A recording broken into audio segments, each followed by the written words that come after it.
सलाम के साथ ही।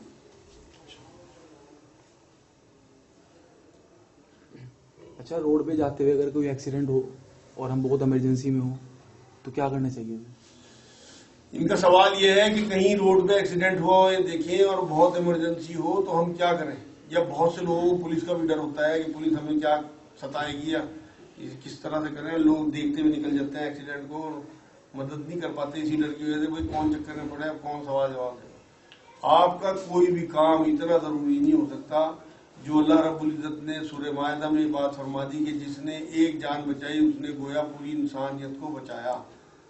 इससे बड़ा अजर किसी कीमत पे मिल नहीं सकता। आपका कितना नुकसान हो जाएगा, किसी भी काम से आप जा रहे हैं, उससे बड़ा काम है उसकी जान बचा लेना। उस वक्त उस एक्सीडेंट वाले को अगर आप उसे अस्पताल पहुंचाते हो, उधर पुलिस आ गई, आपसे पूछगछ भी कर रही, एक आध रात आपकी थाने में गुजर गई या आपके 10-20 हजार रुपए भी लग गए बचाने में अपने आप को, थोड़ी सी पिटाई भी, 2-4 रैपट भी खा लिए पुलिस वालों को, तो ये सब सस्ता सौदा है।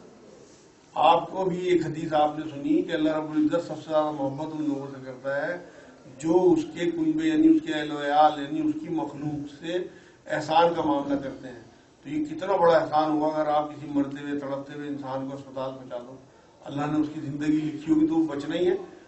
बात तो ये भी है कि वो बचना है, उसने, वो आपके नाम लिखा जाएगा कि इसने बचाया। बचाने वाला तो अल्लाह है। उसकी किस्मत में जितनी जिंदगी उससे पहले उमर नहीं सकता आपकी जगह कोई और करेगा, आप ही क्यों ना करो। मैंने आपको एक बार एक किस्सा सुनाया था, जिम्मेदार जो है वो दुनिया में ही गिने जाएंगे, हिसाब किताब उनका हर हाल में होगा। एक बुजुर्ग जा रहे थे, जो करता है अल्लाह करता है, जो करता है अल्लाह करता है, जो करता है अल्लाह करता है। एक शरीर था, बच्चा था, उसने ईंट उठा के उनके सर पे खून का फवारा छूटा, उन्होंने घूर के देखा तो कहने लगा मुझे क्यों घूर के देख रहा है मौलाना, मैंने क्या करा, जो करता है अल्लाह करता है। बात वही है अब भी कि जो करता है अल्लाह करता है, मगर मैं ये देख रहा हूं कि मेरे और अल्लाह के बीच में मुंह काला किसने किया। तो इसलिए जिम्मेदार ठहराए जाएंगे लोग, बचाने वाले भी और मारने वाले भी। क्योंकि उसी आयत में आगे अल्लाह रब्बुल इज्जत ने बात फरमाई कि जिसने एक इंसान को नाहक कत्ल किया, मतलब उसका कत्ल होने का हक नहीं था, तो उसने गोया पूरी इंसानियत को कत्ल किया। और भी अल्लाह के रसूल सल्लल्लाहु अलैहि वसल्लम ने बात फरमाई कि दुनिया में जितने भी कत्ल होंगे वो आदम अलैहिस्सलाम के उस बेटे के सर भी लिखे जाएंगे जिसने पहला कत्ल अपने भाई का किया था। यह हदीस पाक से साबित है।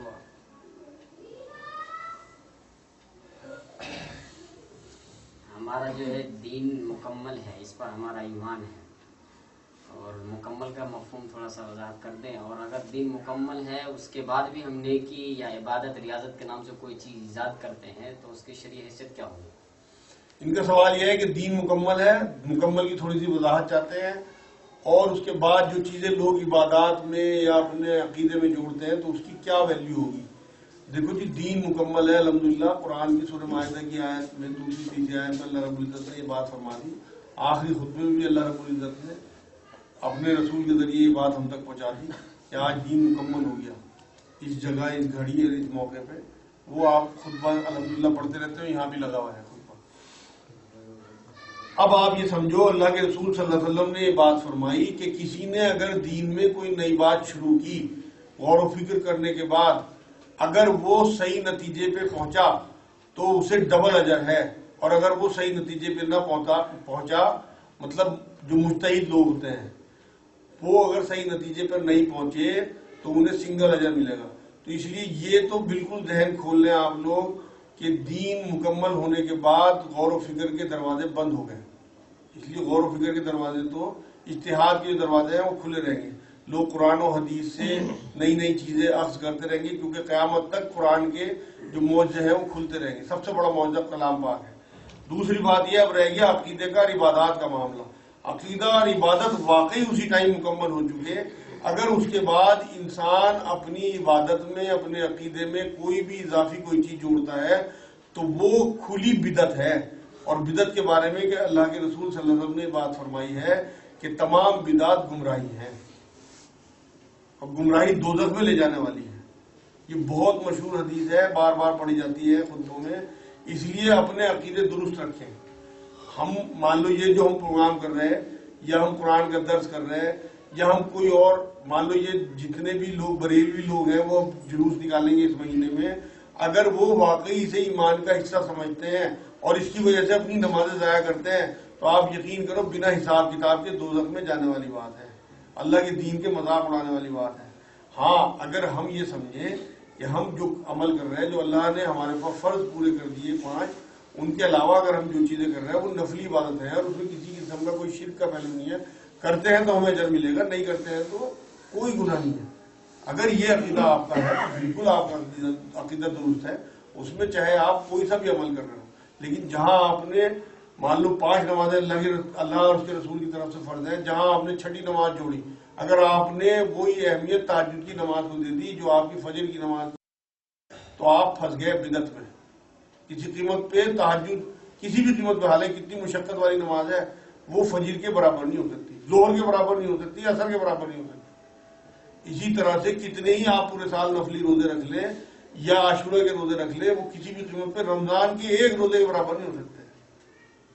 तो जो दीन मुकम्मल, जो ये बात कह रहे हैं ना, दीन मुकम्मल जो 11 हिजरी में हुआ है, वो अल्लाह के रसूल सल्लल्लाहु अलैहि वसल्लम ने वहां दीन मुकम्मल कर दिया और वो आखिरी खुतबे में सब कुछ है। अगर आप आखिरी खुतबे को गौर से पढ़ेंगे तो आपको एक एक चीज मिलेगी, एक एक पॉइंट इसमें इंशाअल्लाह। इसलिए बिदअत से बचें, जो हमारे ऊपर फराइज हैं उन्हें पूरा बजा लाएं और बाकी चीजों को नफल समझें, कभी कभी छोड़ भी दिया करें।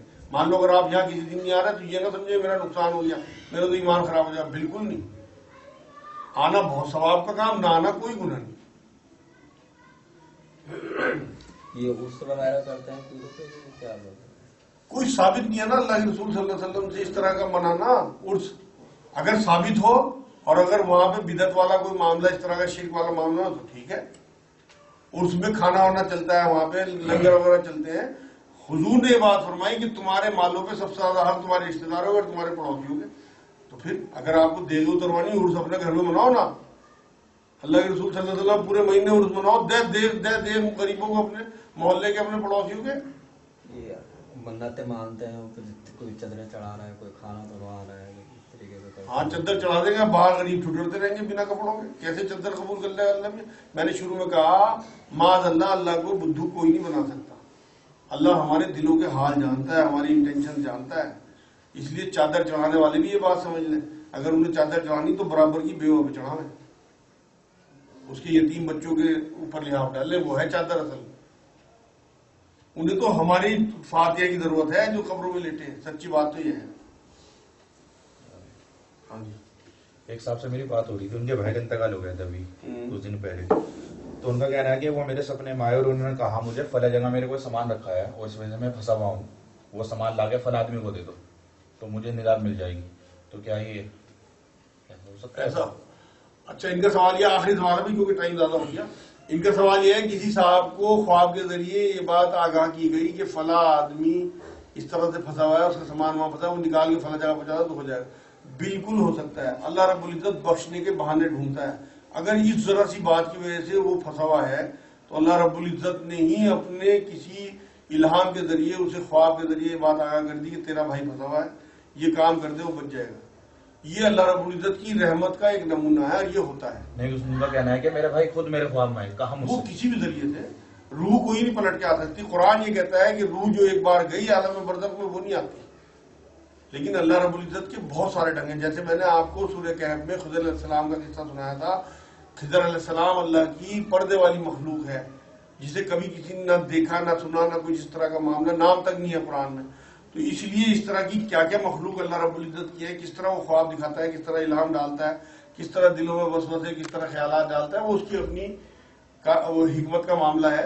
लेकिन ये हो सकता है बिल्कुल, क्योंकि ये बिल्कुल तय है बात कि हदीस पाक से बात साबित है कि अल्लाह की रहमत जो है वो उसके गजब पे हावी है।